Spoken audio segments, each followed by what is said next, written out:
Hi everybody, I'm Skip Alzheimer. Welcome to the AV Geeks Lunchtime streaming show. It's Monday. The pollen is in full force here in Raleigh, North Carolina, where the AV Geeks archive is located. So I still am congested and still have an occasional cough, and I'll try to be good about it. But anyways, so that last film was interesting.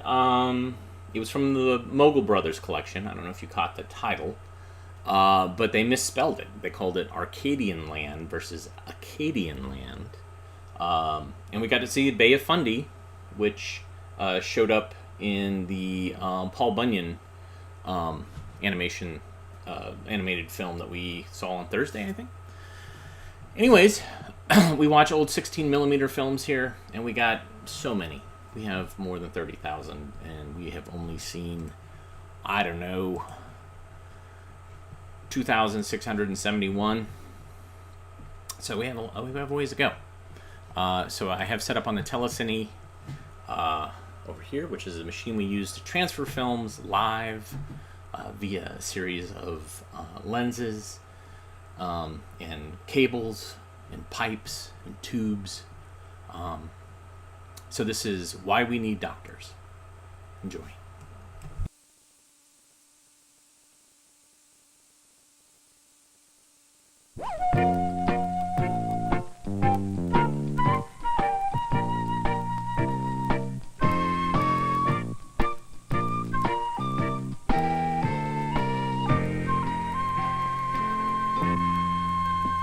Come on, Simon. Time to go. I'll bet you a quarter it will even be fun. You won't even feel the shot. Why, when I was your age, we saw the doctor only when we were already sick. There was no such thing as preventive shots. You mean they had doctors in the old days? Don't be a Weisenheimer, Simon.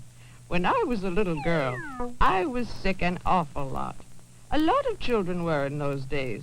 Our family doctor was as familiar a sight in our house as my Uncle Chester.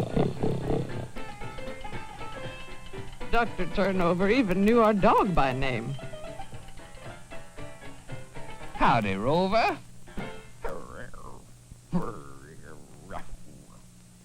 Hello, Amelia. What's the trouble today?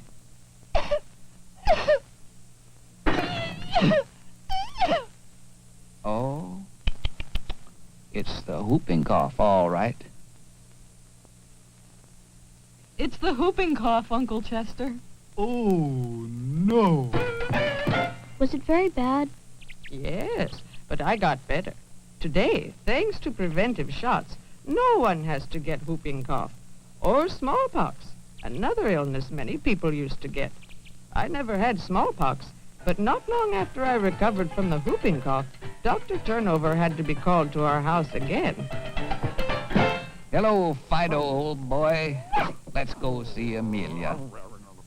This time, my face had swelled up on both sides. When I looked in the mirror, there staring back at me was a balloon. It appears to me that you have the mumps. Can you swallow this pickle? Just as I suspected. Only mushy foods for a week. You got the mumps, all right. Oh, no. Are the mumps very painful, Grandma? I should say so. It hurt so much to chew, and I couldn't swallow at all. I got over the mumps fairly soon, though. But a short time later, the doctor had to be called again. Hiya, Sparky.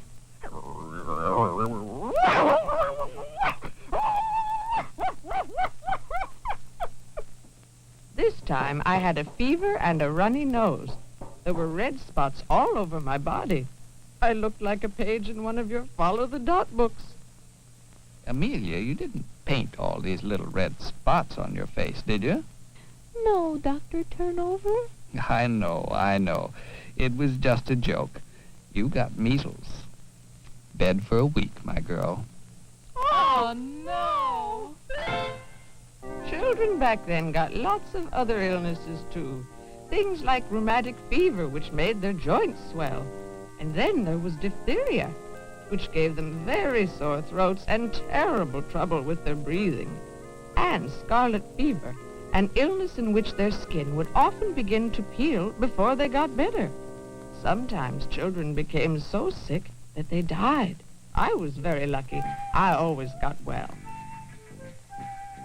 You're lucky to live in a time when your doctor can protect you with shots and drops so that you'll never have to worry about getting many of the diseases that children once got. How does a shot protect me? Let's ask the doctor when we get there. Okay.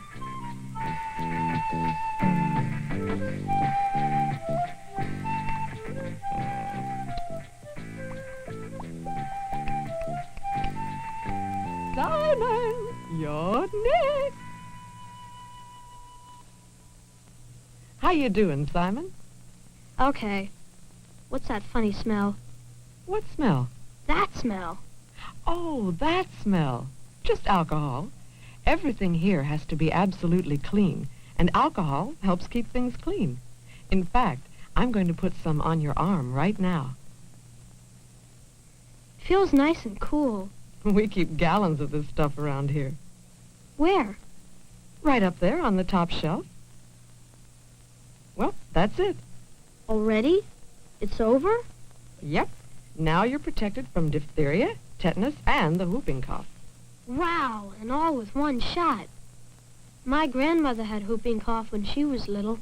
Lots of older folks did. I know. But how does the shot protect me? That's the part I don't understand. Come on, I'll show you. Inside your body, your blood is constantly moving. Traveling on the blood are tiny things called cells. They are so small that you couldn't even see them under an ordinary microscope like this one. Instead, we need to use this special electron microscope, which is extremely powerful. Come on, have a look, Simon. What do you see? Wow, fat, round, red blobs. There's millions of them here. Some are bigger.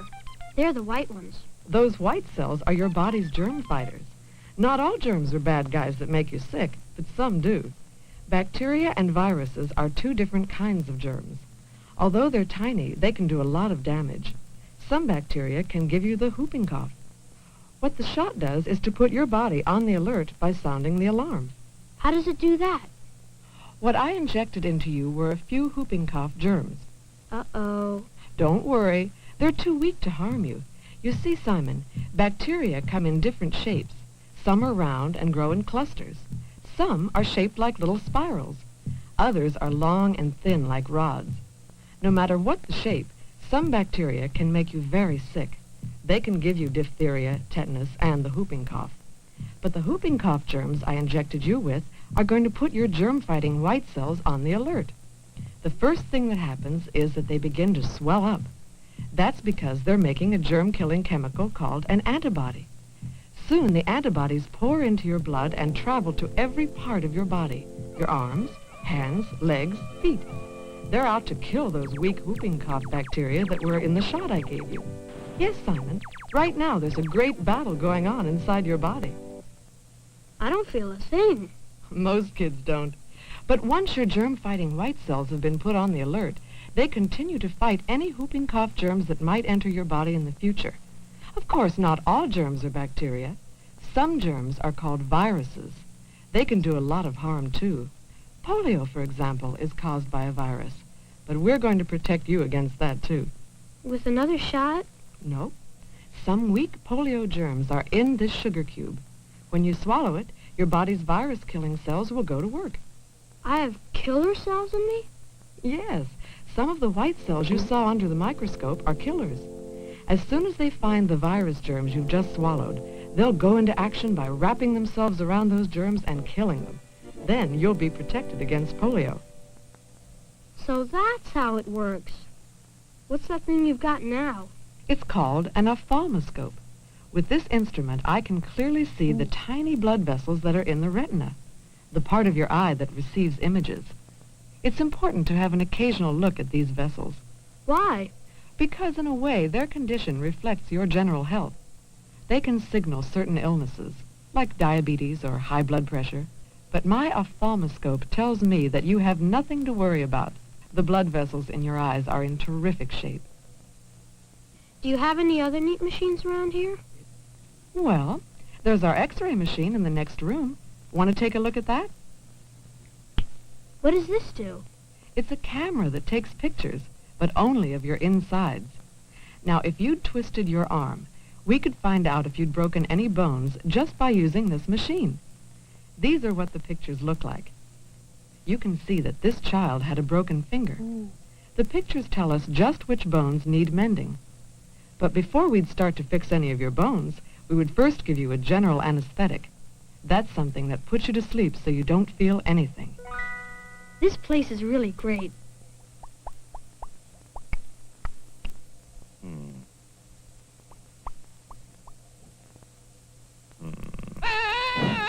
I'm not gonna go. I'm not gonna go. I'm not gonna go in there. I don't want to get a needle. Needles are for knitting. Little Weisenheimer, just like my grandson Simon. Don't you know that seeing the doctor nowadays doesn't hurt at all? Why, when I was a little girl, I was sick so often. Boy, Grandma, you were right. That was fun. And the shot didn't hurt at all. And besides, I got to look at a bunch of neat things in there. Instruments that the doctor uses to help people, like an electron microscope and something called an ophthalmoscope. And I even got to go into the X-ray room. Well, Grandma, it looks like I owe you a quarter. It shouldn't take me more than 3 weeks to save it up. You won't need it before then, will you?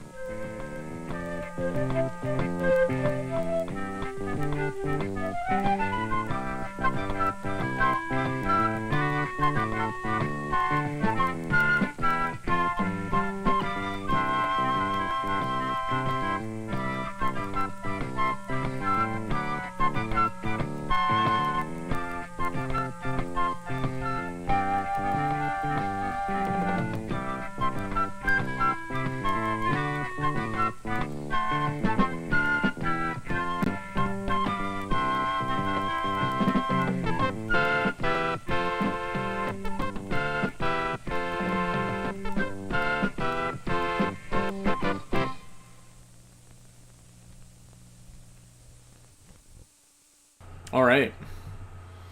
Let me soapbox a little bit. Very pro-vaccination here, for many, many, many reasons from a public health standpoint. They're certainly, they're not 100% foolproof, obviously, but they do a significant, they significantly benefit society. So there you go. There's my little soapbox. So in the 70s, NASA launched a satellite called Landsat, and instead of bouncing radio waves off of things and down to the Earth, or looking out, this was about taking pictures, and not for spy technology, but for environmental impact, looking at the Earth, for lots of different reasons. And so there was a series that came out. One was called Hurricane Below, Tornado Below. This one's called Pollution Below. And so this is basically talking about how using Landsat and other satellites can help you look at and see things at an atmospheric level and a geographic level that affect our lives. So here's Pollution Below.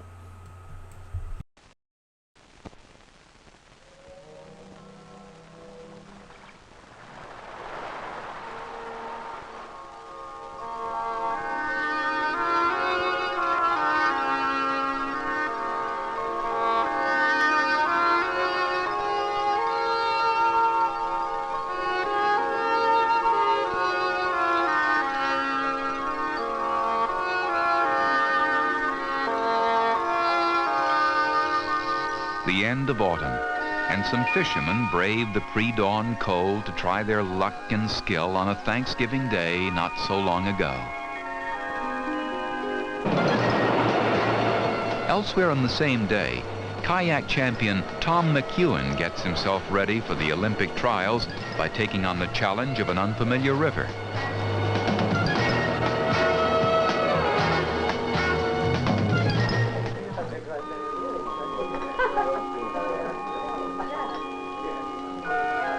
Jacob Heath counts himself a lucky grandfather this Thanksgiving. Despite a recent heart attack, he's recovered enough to drive the 100 miles from Canada so he can be with his daughters and their families this festive day.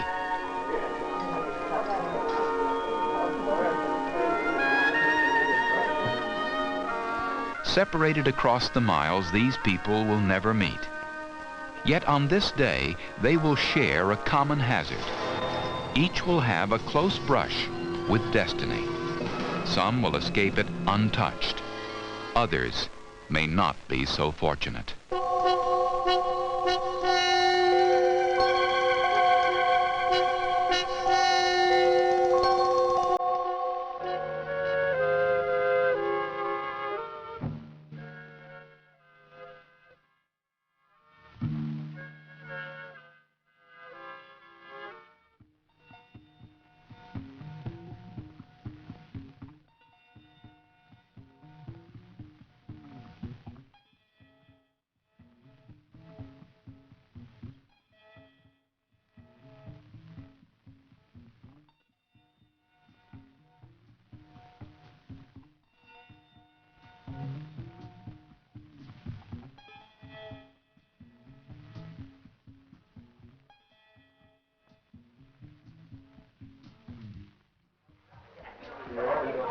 Thanksgiving, a time for families to warm in the glow of shared memories, laugh together over familiar stories, share their plans and hopes for the future.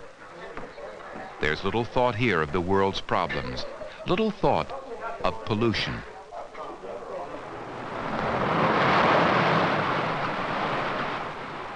It's an exciting day for Jimmy Howard.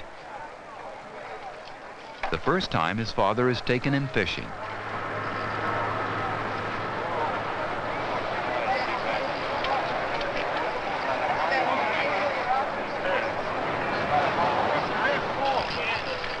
A third grader, Jimmy's been studying about pollution in school. The subject will take on a much more direct and personal meaning for him in a few hours from now.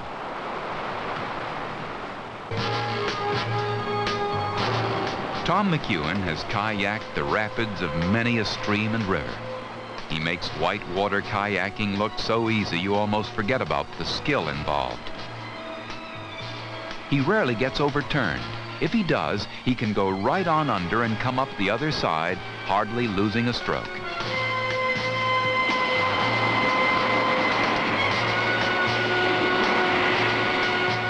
The special danger he faces today is not overturning, but pollution.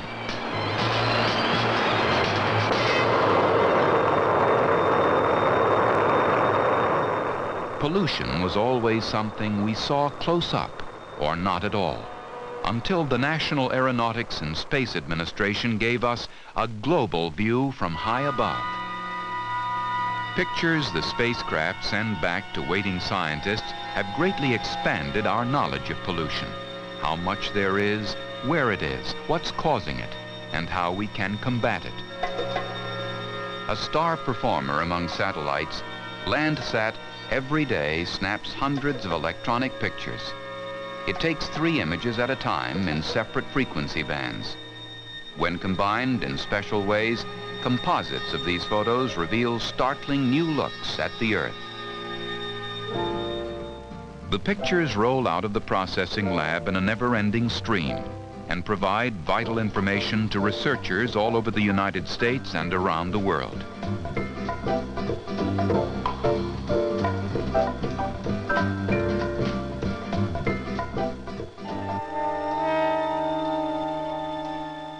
Aboard NASA's orbiting workshop called Skylab, a team of astronaut scientists point their special cameras and instruments at the sun, probing for insights into new energy sources.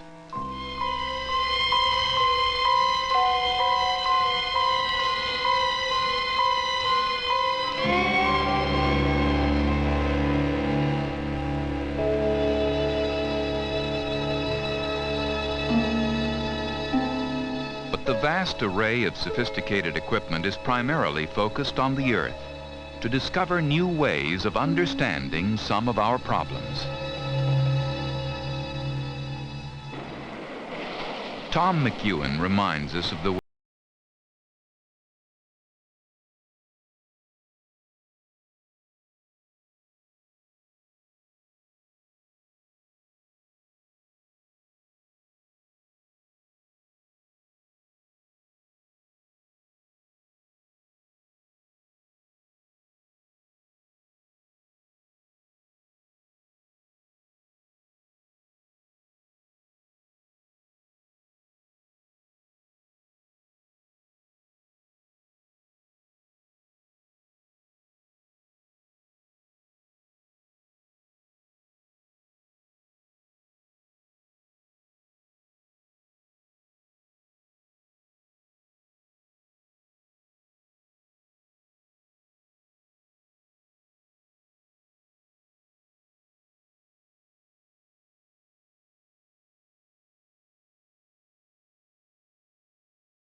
of the rapids now, and gliding gently with the currents, Tom seems to have passed safely through the most challenging part of his afternoon adventure. Yet, in fact, he's now exposed to a far greater danger than the rapids. Here, where the river's pollution is at its most virulent, overturning could bring ear infection, dysentery, hepatitis. The truth about the river is nowhere so clearly revealed as in a NASA satellite photograph. The most highly polluted areas show in light blue.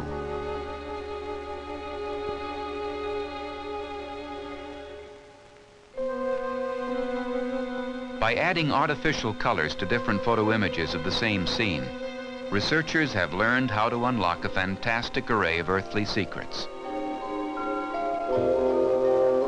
Weather, rangeland, ice and snow, patterns of silt in a river.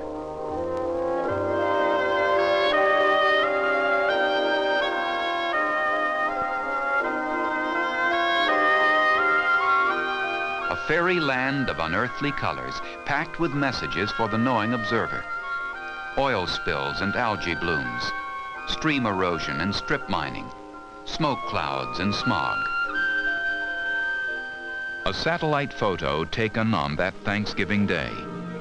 Examining it later, scientists would discover an event never before observed, visible only from a platform in space. Industrial plants along the shore of the lake, smoke from the factories carried by the wind across the lake. Clouds, storm clouds, formed not by nature, but artificially by the smoke. And somewhere down there, below those clouds, Jacob Heath is on his way home. And that's the community calendar for today. Here's an important change in our local weather forecast. For counties east of the lake, cloudy this afternoon, turning much colder. Heavy snowfall likely to begin before sunset. Local officials say Snow Emergency Plan 2 will be in effect for the metropolitan area.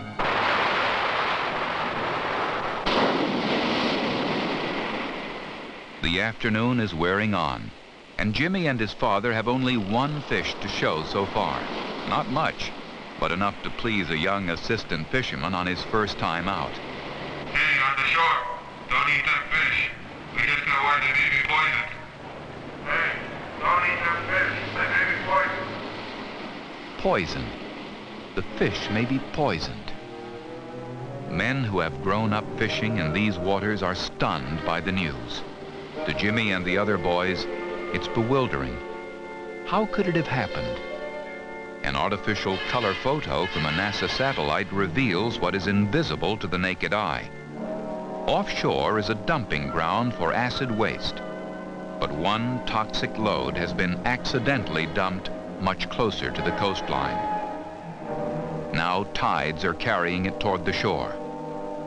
Alerted by the satellite information, officials now know they must keep a close check on the threat to swimmers and fishermen.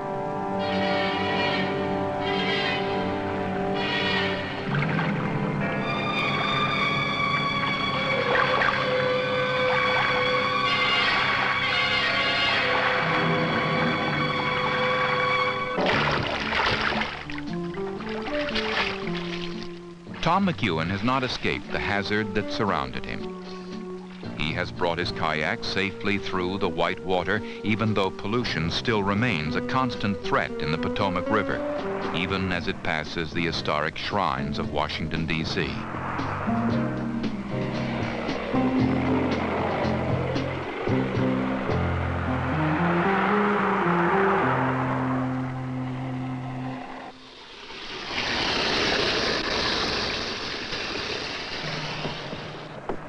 Jacob Heath tries to stay calm as he faces a storm caused by pollution.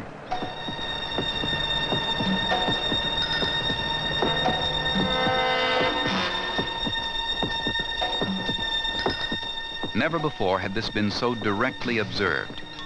On the basis of the satellite pictures, the companies will be ordered to stop pollution from their smokestacks. In this way, satellites are providing more accurate and reliable weather information by helping to stop inadvertent weather modification. Can satellites help point the way towards solving the problems of pollution? Besides revealing a portrait of the Earth, NASA spacecraft have also been gazing outward toward the sun. Here is a vast, inexhaustible source of energy. If we could find ways, practical ways, to tap the sun's power, we could end much of the pollution that comes from fossil fuels, coal, oil, and gas. This precious planet, this Earth, our only home. Through careless decades, we have sullied it. Just in time, the satellite now gives us a view of pollution impossible to get in any other way. One day, we will again swim in the Potomac, breathe clean air, live in harmony with the land. Until then, the satellites of NASA will be at work, providing information to deal with the pollution below.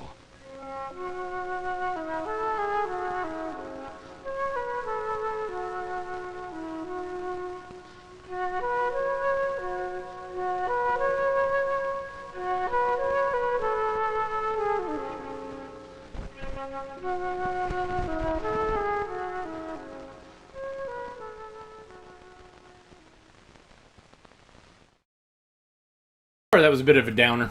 But I used to do this theme show called The Last Time We Were Green, which is basically films made in the early 70s that are looking at pollution and ecological concerns and what we can do to fix it. And there was certainly some motion in the right direction, but somehow it all got scaled back. Not saying why, not saying how, but it just kind of did. Peter Thomas, man. Before he was talking about blood spatter patterns. Blood spatter patterns. That's something you can say 3 times fast. Speaking of blood spatter patterns, one of the lifeblood of AV Geeks is coffee. We love it. Caffeine is the drug of choice. It stimulates our nervous systems, and you can buy us coffee at ko-fi.com/avgeeks, and also just hitting a button that says, I like what they're doing, or here's a thumbs up, or I'd like to watch more of this. We'd love that. So that's one way you can support us. I just noticed Pollution Below had some erroneous information in it. Oh well, that's life. Anyways, this next film is about gerbils. No, sorry, gerbils. This is about gerbils. Enjoy.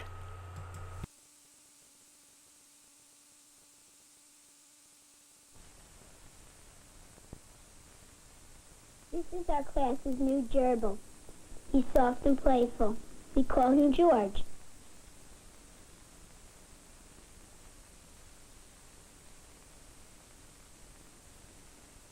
Because he's a desert animal, he needs certain things which we have to give him, even though he lives in the classroom now.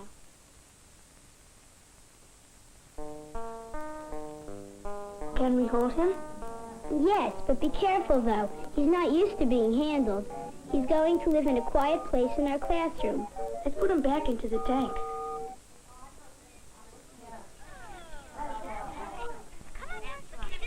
Come on, don't be Georgie. Look at all.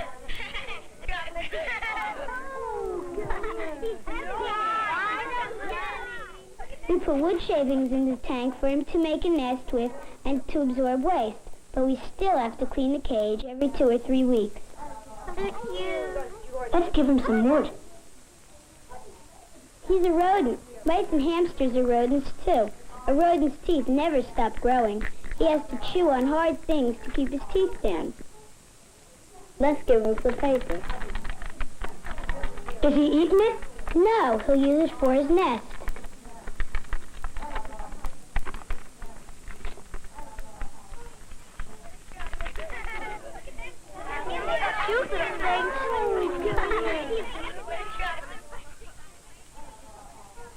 What's he doing? He looks like he's digging a hole. His ancestors lived in the desert, where they made their homes under the ground. Let's give him some food.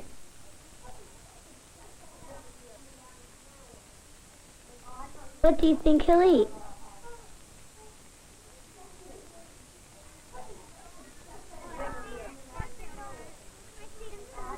Oh, he's eating it. See the gerbil eating the sunflower seed? Look at the way he uses his paws when he eats the seed. Go ahead and feed him with your hand. He won't take it if you hold it too tightly. He looks like he's afraid. You'll have to be gentle.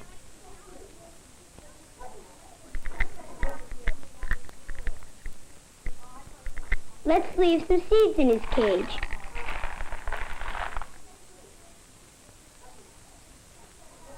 He eats seeds and cereal grains. That's what his relatives eat in the desert. What's he doing? He's trying to make a nest. Let's give him a water bottle.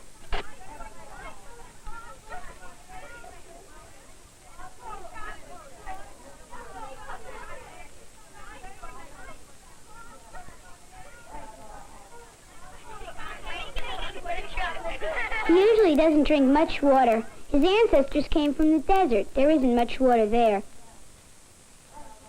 But you still have to change the water once or twice a week to keep it fresh. They're very clean little animals. These little paws clean themselves.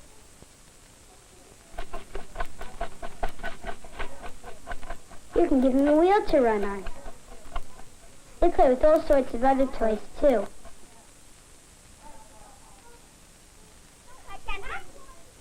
Hey, we got a girlfriend for you.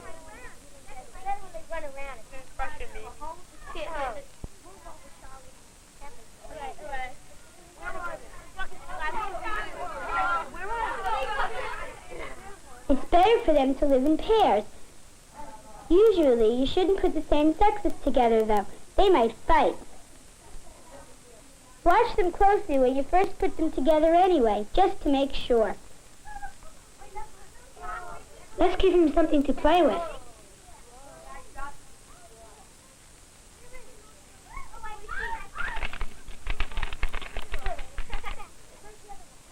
Tano is just like a bird. That's great. That's good. Can I take that one out? Oh. Can I hold that one? Give me two. Looks like they're building a nest again. Hey, she looks like she's going to have babies. She is.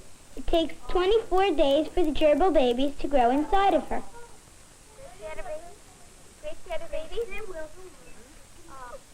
Ooh, baby.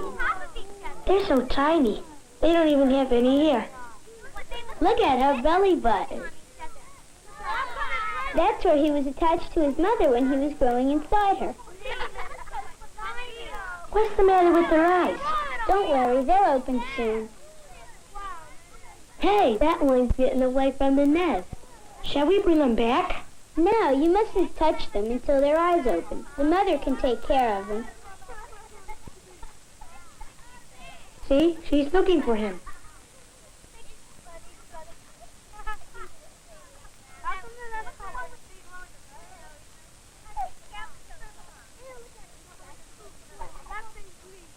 She brought him back.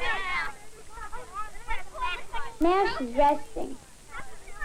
The relatives of the gerbil live in the desert, where the days are hot and the nights cold and windy. The desert is a dry, barren place.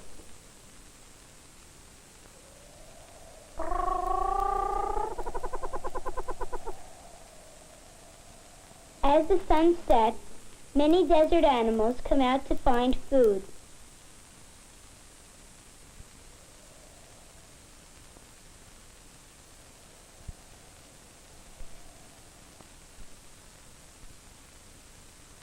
The gerbil is searching for grass seeds. The lizard is out looking for food too.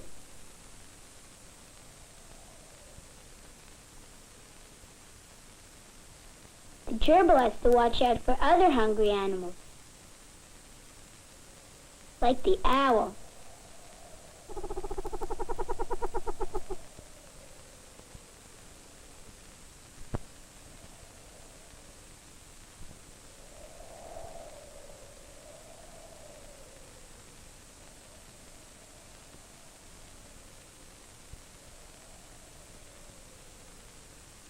The snake is another natural enemy.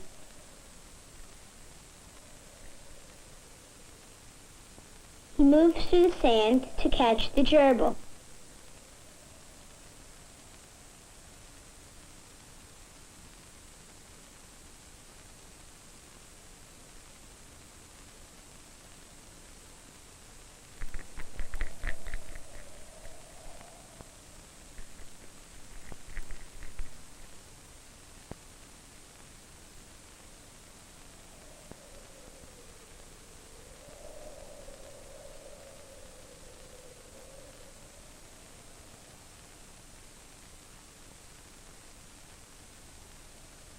The gerbil escapes to his home underground, while the snake continues hunting for food.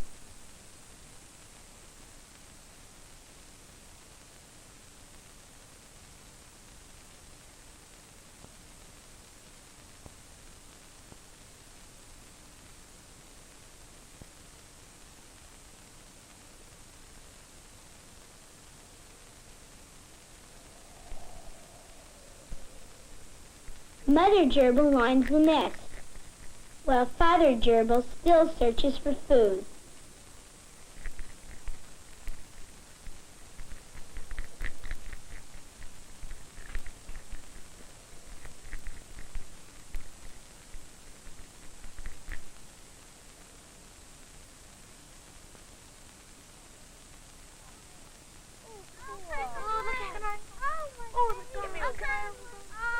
Can we pick him up?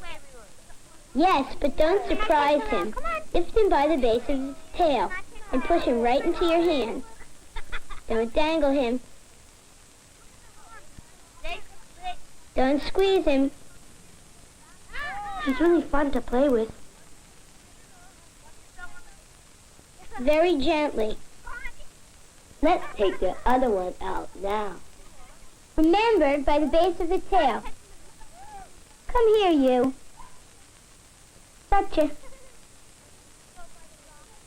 There's lots of things you can do with gerbils. You can put them in your pocket.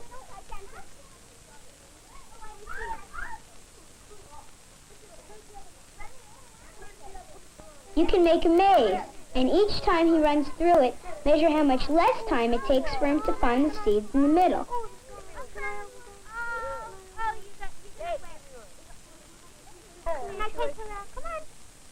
It's important to play with them for only part of the day, They need a quiet time, too.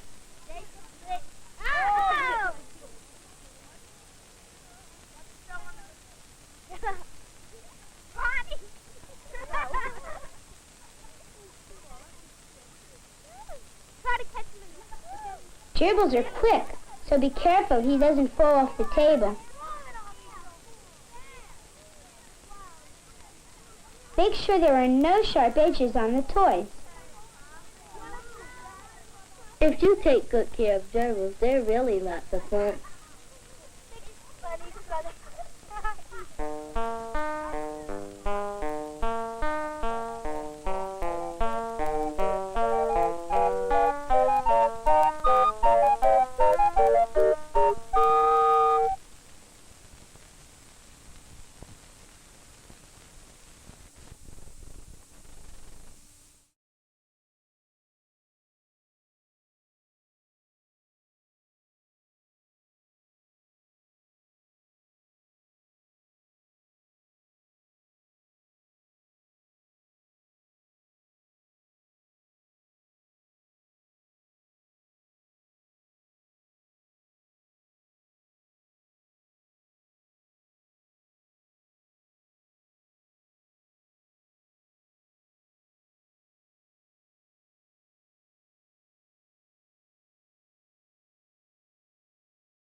One of the most important skills that anyone can acquire today, a skill that is needed by more than 100 million Americans, is the ability to drive a car safely.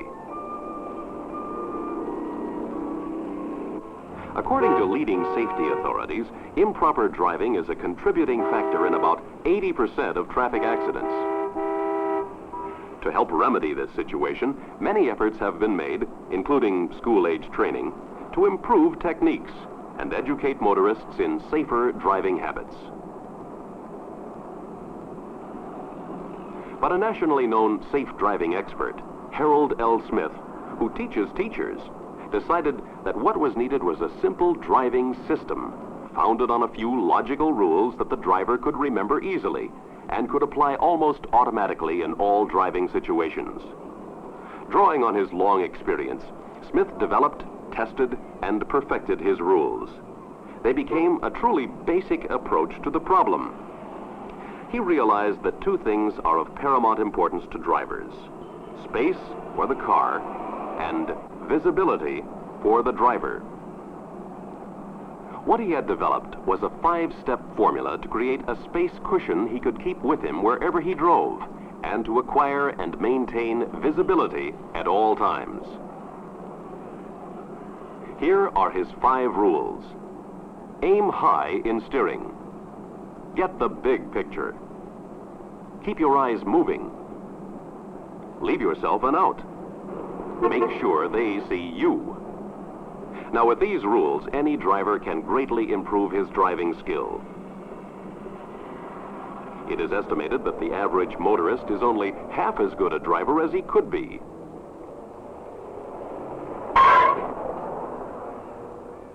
In Harold Smith's view, a good driver should be able to drive streets and highways for 5 to 10 years without once getting trapped in a situation where he has to swerve or skid his tires on dry pavement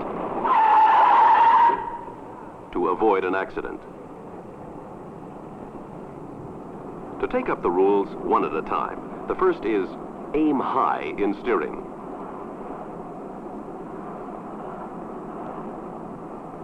You can't drive by sighting right over the hood. If you sight over the left fender, you will tend to move to the left, a setup for an accident. Your target is the center of the lane, well ahead. Aiming high will have the effect of guiding you to the center of the lane. The object is to get through traffic safely. Aiming high is the best approach.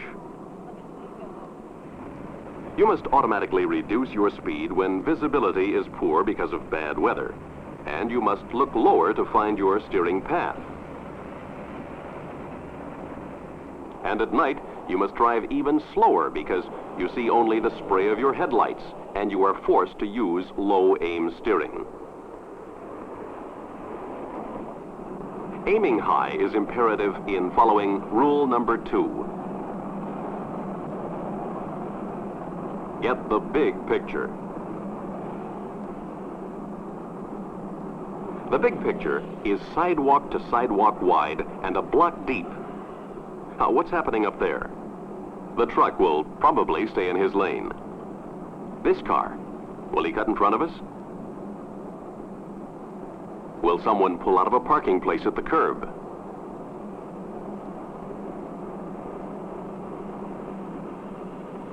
The red car wants to move into our traffic flow. We're all clear on the right. No hazards over there. We must be aware of the long line of left turners.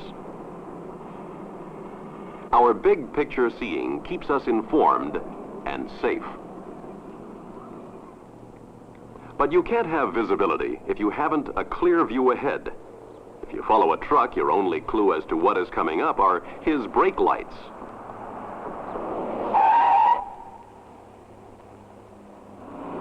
When you find yourself back of a big truck, drop back safely. If he's going slowly enough so you can pass, check your mirrors and get around him.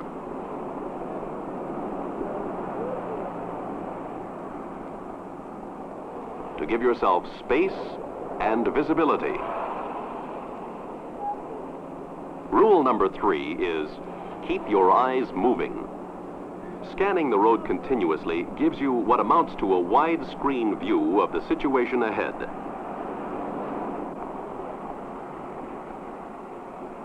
But you must also know what is back of you. Keep a running check on the changing scene in the rear view mirrors to make sure there are no hazards to the rear. When you see a hazard ahead, don't become fascinated watching it. Dispose of the problem by adjusting speed, changing lanes, signaling, or all three if necessary.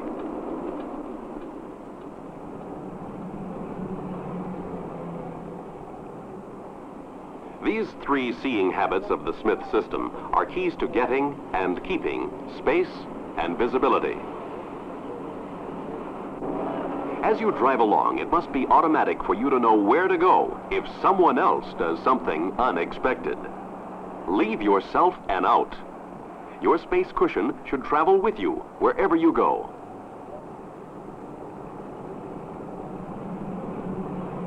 Now here's a potentially dangerous situation. We can't see what's ahead of the big truck. The truck-trailer combination is 65 feet long. At 30 miles an hour, we can't stop in that distance, and we can't see 3 cars parked just ahead of the truck. At this moment, the first driver is about to pull out. He looks back, but he can't see us.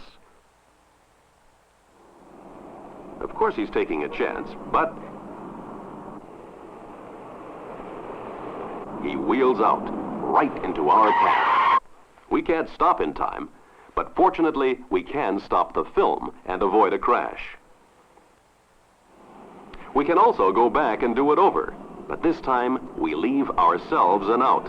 We cut our speed to maintain visibility, so we can avoid an accident if anything comes out from behind that truck.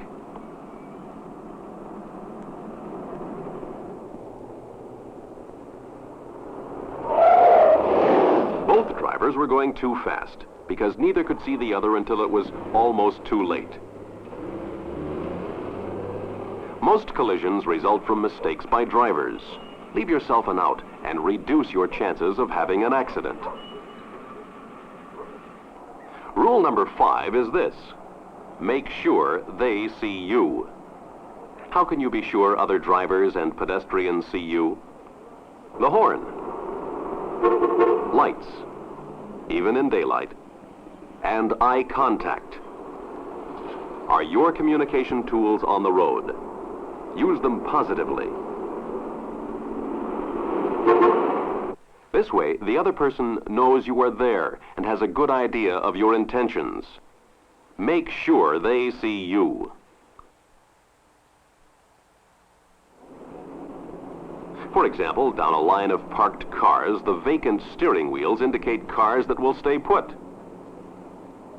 But here's one with somebody behind the wheel. What's he going to do? A tap on the horn will tell him you are there. Sometimes drivers don't check traffic to the rear.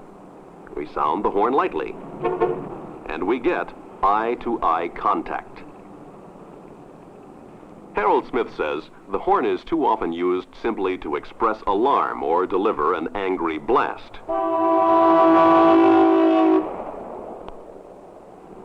Eye contact is your best indication that the other person will act in a reasonably predictable way.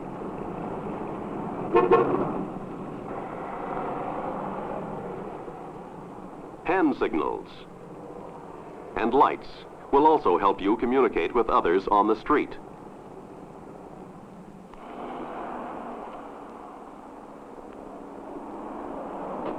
But perhaps the best way to observe how this 5-point program can be put into action is to ride with Harold Smith himself and listen to his comments as he drives. Ernie, what we're going to do here is a wrap-up of what we've been talking about in space and visibility. These are the two basic ingredients for all automobile operations on any given trip, from point A to point B. I'm going to attempt to demonstrate for you what it looks like to plant this vehicle voluntarily into the traffic stream with lots of space and lots of visibility around my vehicle most of the time. I'll be talking and telling you what I'm doing and where I'm looking and why I'm doing what I'm doing with the vehicle at any given moment. For instance, right now I'm looking a whole block and a half down the roadway, and as you can see, we have a beautiful space in front of us. We've got a beautiful space over here, and we're enjoying right now a 3-car length lead on the car behind us. Way up front, things are still looking very, very good, and right now we're running at the speed of traffic. Now, of course, there's nothing wrong with driving in the right-hand lane next to these parked cars, but you must be aware of the fact that people do occasionally open doors and move these cars in and out of parking places. So when you're driving in the right-hand lane, you have to be aware of these people. We scan the steering wheels of these parked cars looking for people. I gave this lad a friendly tap of the horn. He looked up and smiled. Just wanted him to let him know we were there so he wouldn't step back dangerously into our path. There's a lady sitting in a car right here. We'll give her a friendly tap of the horn and ask her not to open the door. Now, I didn't have to ride in the right lane all that time. My left lane was wide open. I could have been riding out here and not have had to worry about all those horn taps. But people will ask me occasionally, do I advocate that they always drive in the left-hand lane? And of course not. I advocate that they drive wherever they feel comfortable, but always apply the principle of space and visibility and, of course, communication with other people. In the background up here, now becoming the foreground, we have a stale green light.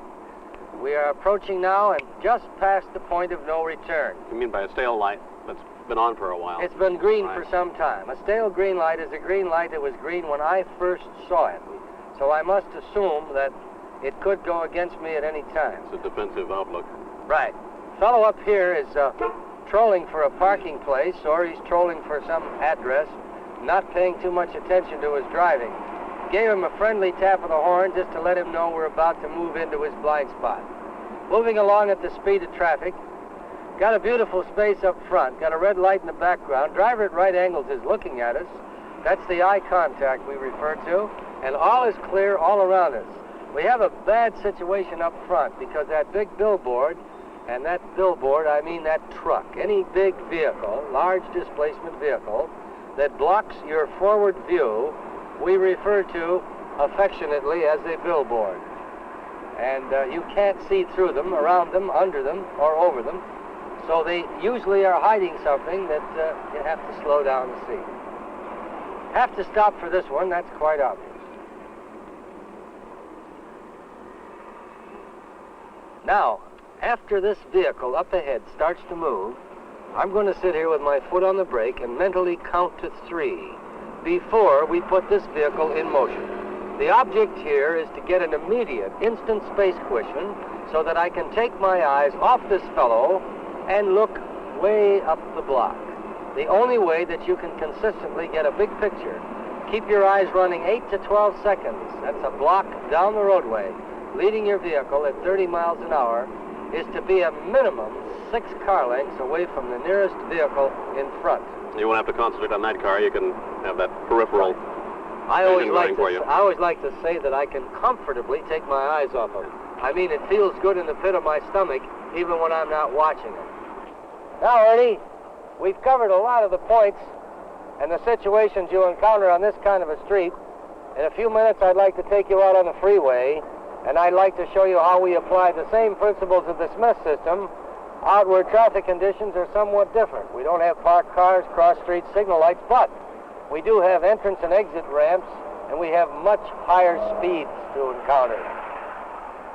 Now I'm going to enter the freeway up here, Ernie, and I expect that we're going to encounter a little different situation than we've had back on those surface streets. On this particular entrance ramp, we don't get any preview whatsoever. It's all blind. It's all blind. I can't see a thing until we get up on the level of the freeway itself. How we can blend in up here can only be determined when we get there. But I'm assuming the engineers have given us an acceleration ramp. It isn't very long. I can see that right now. However, we've got a beautiful spot here to fall into. I'm going to pull right up to the speed of traffic, and we're going to move right on out just as smooth as silk. Now, you can notice up there we have a great big cluster of traffic, and we're not going to catch that cluster at all. We're just going to leave those people where they are. I'm going to get up to their speed, but I'm going to stay back here. By running their speed back here, I keep a lot of people back here from passing us. You can't help it. If a Charger once in a while, like this little hot dog, wants to go by in a sports car, but by and large, most people run along about the same speed. I like to drive the speed of traffic. It isn't always exactly at the speed limit. Sometimes it's a few miles per hour under. But nevertheless, if you're driving at the speed with most other cars, you have to make the least number of adjustments to keep your space and visibility. We have a lot of space in front of us, a lot of space on both sides, and I have a beautiful space cushion behind me right now.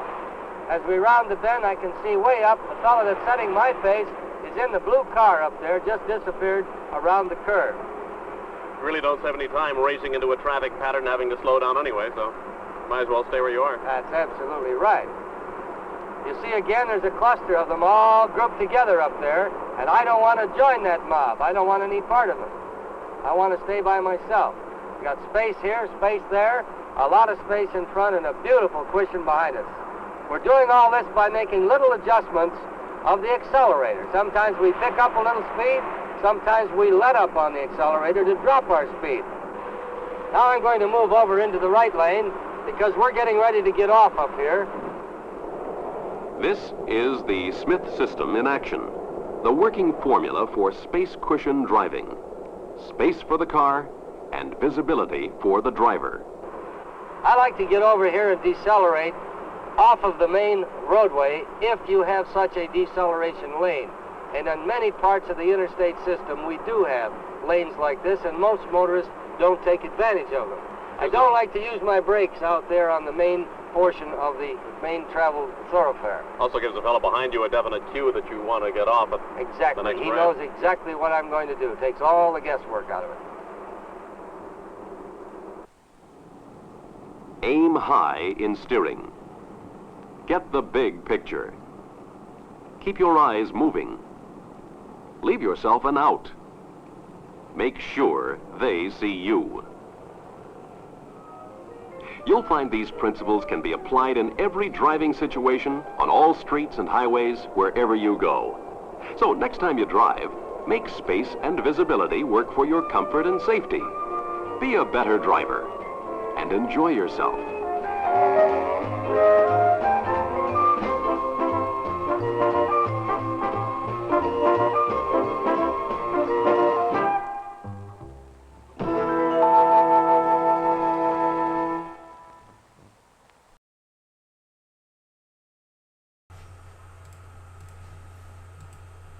All right, so I'm looking at the button, the mute button, and it's not flashing, which means I can talk and you can hear me. Sometimes I forget that, so I apologize for you missing what I said. I didn't really say anything significant, but thanks for joining us today on Monday, and we'll be back again tomorrow on Tuesday with even more 16 millimeter films. I mean, holy cow, we got so many. So many. So thanks again. If you liked what we did, you can hit the thumbs up, the like button. You can also buy us some coffee, because sometimes we need it. We need that little kick, that little brown water caffeinated kick. Everybody have a good rest of your Monday, and we will see you soon. Take care.